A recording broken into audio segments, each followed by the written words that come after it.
Well, the two major parties are mounting big campaigns to dismantle a 3-seat inner Brisbane stronghold the Greens sensationally secured at the last federal election. But the Greens say the party's biggest ever campaign has been well underway for months, and they're confident in remaining a powerful force in Canberra for the Sunshine State. Federal election night 2022. Queensland gets the nickname Greensland. The minor Progressive Party recorded an enormous result in the country's most conservative state. A huge grassroots campaign put the Queensland Greens in the lower house for the first time with not one, but 3 federal seats.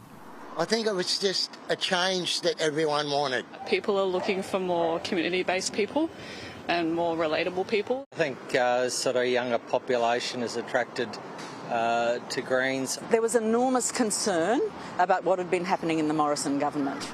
And an enormous push for action on climate change. Ousted LNP member for the seat of Brisbane, Trevor Evans, says an eye-catching Teals campaign in the southern states helped the Greens in Queensland. In the absence of there being Teals candidates, my suspicion is that the Greens benefited from that and essentially free-rided their way into incumbency on the back of all of that Climate 200 expenditure. The Greens picked up the city seat of Brisbane, Ryan in the inner west, and with a 10% margin, Griffith in the inner east, previously held by former Prime Minister Kevin Rudd. And I think they wanted to see real action on cost of living, on housing, on making things better for people's lives here and nationally. I think that's why they voted the way they voted. And when I'm speaking to people in the community now, I do see some buyer's remorse. First-time Labor candidate Renee Coffey is trying to win back the party's hardland seat of Griffith. I've been working in the not-for-profit sector for many years. I've got real-world experience. I have never worked for the party or for a union. It's a bit of a different, diverse background. I've worked in government, I've led not-for-profits, really with a focus on making a difference. And in Brisbane, Trevor Evans, originally an economist, is campaigning for a second stint in Canberra. If the LNP can regain Ryan and Brisbane, it'll be a big boost to Peter Dutton's path to power. Firstly, on the national scene, Australia needs better economic management. We need to get this country back on track. But secondly, here locally in Brisbane, we've got a lot of growth to manage. When we think about the Olympics and all of the years beyond, we need a local representative, a better, harder working representative who can actually deliver outcomes. The Queensland election in October defied high hopes held by the Greens. The party had 2 seats in the state parliament and aimed to pick up an additional 4. Instead, the Greens were reduced to just 1 seat. The major parties are now determined to dismantle their inner-city stronghold in the upcoming federal poll. We are running the biggest grassroots campaigns that we've ever run before because we know, we're not naive, we know that they're coming for us.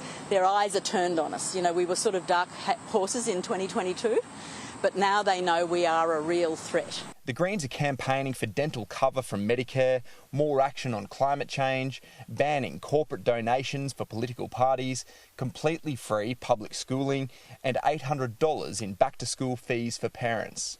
But voters could end up with some of the most powerful MPs in the country instead of backbenchers who just get told what to do and toe the party line. Will the voters of Brisbane's leafy inner suburbs stand by the Greens in 2025? I don't think Adam Brandt will stand with the flag in his screenshots, and I think that's a grave mistake. And I think Max did make a very serious mistake supporting CFMEU in the city. Grave mistake.